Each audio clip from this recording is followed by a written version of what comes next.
This is the minutes from June 27th, yeah. June was the last one? Okay, yeah, because I was out of town in August. So. Yeah, that's right. And then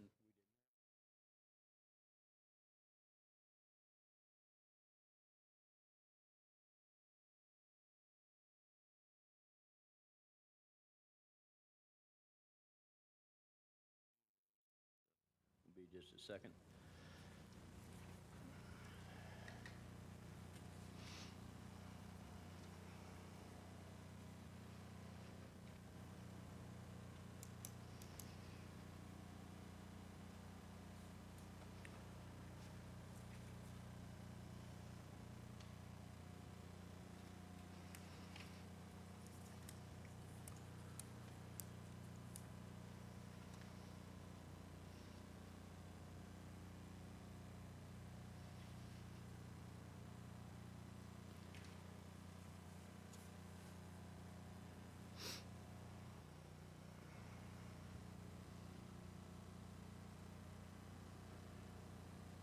Okay, we'll get those reviewed.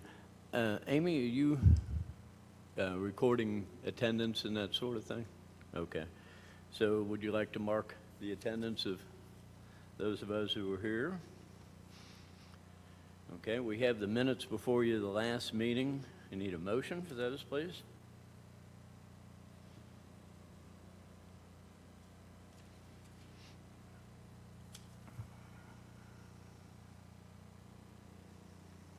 I'll propose a motion to approve.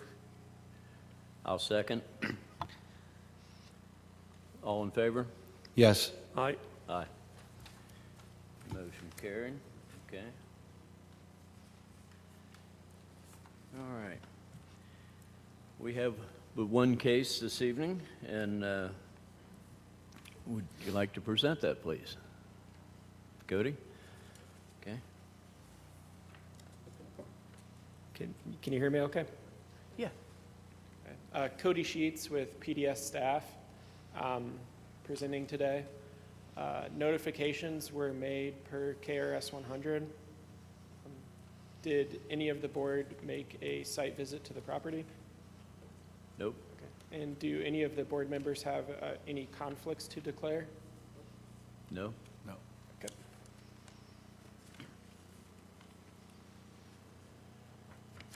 So I would first like to submit the staff report presentation and submitted materials for the record.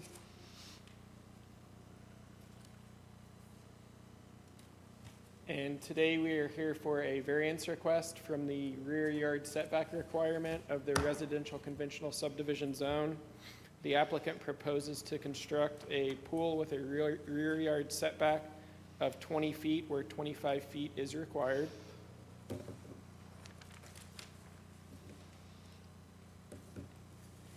The site in question is 0.26 acres and is currently occupied by a single-family home. It sits at the intersection of Twin Ridge Way and High Spire Drive. The site in question is currently zoned residential conventional subdivision, and the surrounding area is also RCVS. The required setbacks in the RCVS zone are 25 feet. The surrounding land use is predominantly single-family residences.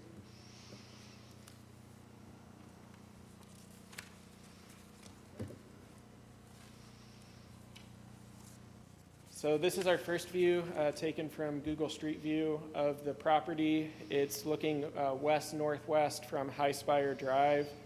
The applicant's rear yard is located directly behind the house where the proposed pool would go. You can see the 48-inch aluminum fence, which will remain, and we're looking towards Twin Ridge. This is another view, kind of a wider view of the backyard, once again looking from High Spire Drive, north-northwest. You can see the applicant's backyard again.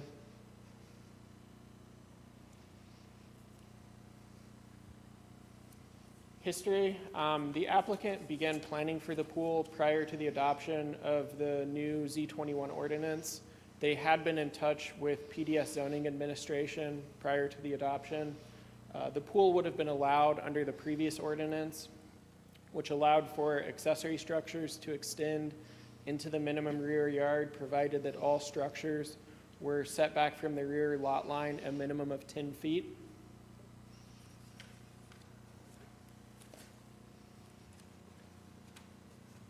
Here we have the submitted site plan.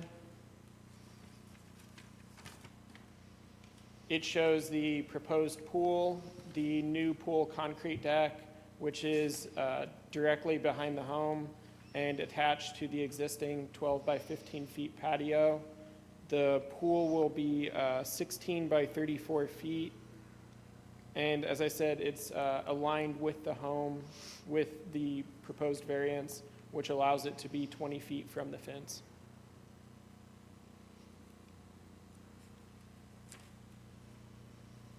The applicant included a submitted site plan without the variance, where the pool would need to be 25 feet from the rear lot line. The pool would need to be offset from the home and also require a larger concrete pool deck in order to tie into the existing 12 by 15 foot patio.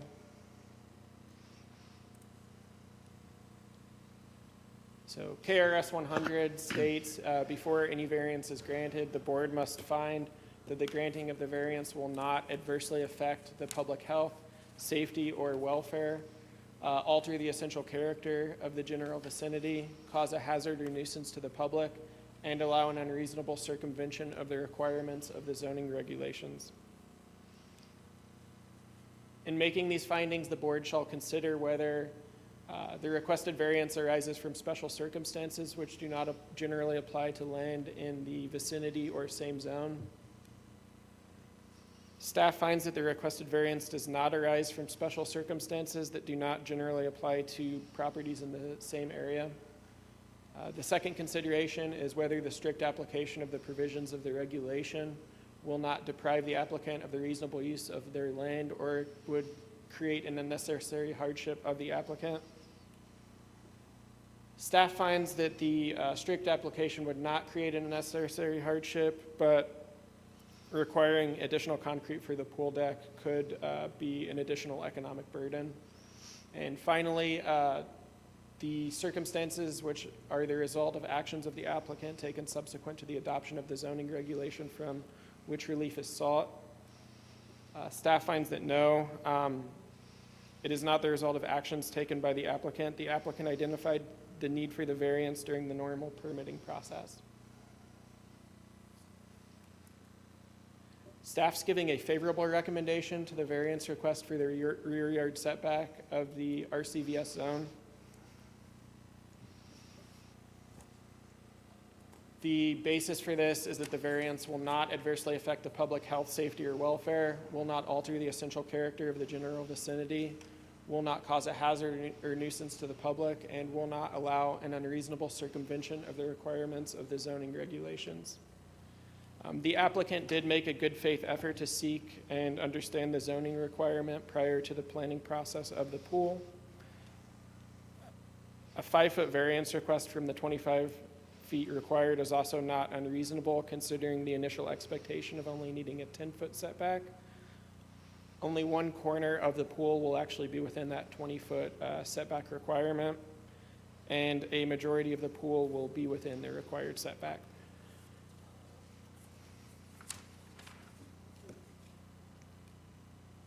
So I would thank you very much, and at this time I'd be more than happy to answer any questions the board may have.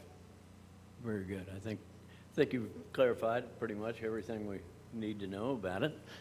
So the person or anyone that's going to speak for or against, please stand and raise their right hand, please. Stand and raise your right hand. Do you solemnly swear to tell the truth and nothing but the truth, so help you God? Okay. Would you like to take the podium and... Okay, thank you. Hi, I'm Cindy Parker. I'm the homeowner, and mainly I'd just like to see if there's any questions that you might have. When we did plan the pool, we had an option to cut the corner to meet the variance as it's written. And we didn't really want to do that because we're putting an automatic pool cover in it so that, you know, pool, anytime we're not using it, will be locked. So we'd really like to maintain that.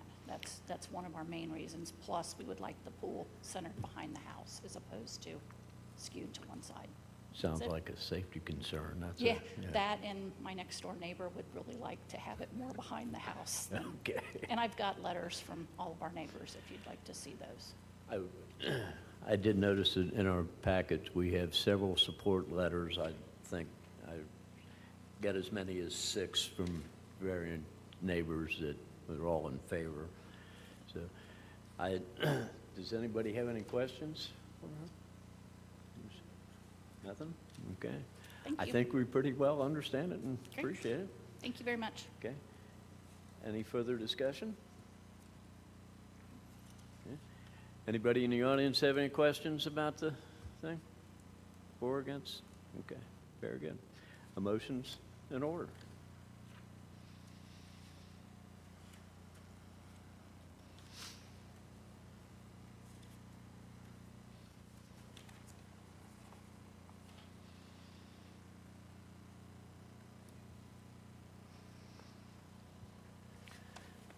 I move to grant approval.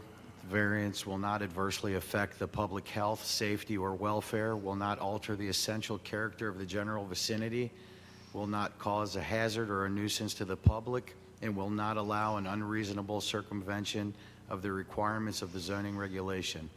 The applicant did make a good faith effort to seek and understand the zoning requirements during their planning process for the pool. A 5-foot variance request from 25 feet to 20 feet is not unreasonable considering the expectation of only needing a 10-foot setback. Have a motion, do we have a second? Yeah, I second the motion. Okay. Roll call vote. Aye. Mr. Begis is an aye. Mr. McVeigh? Aye. And myself, aye. Motion carried. Thank you. I don't think we have any further business this evening, do we? No? All right. Have a motion to adjourn? Yeah, submit a motion. I second. All in favor? Aye. Aye. Thank you. Yeah. Okay.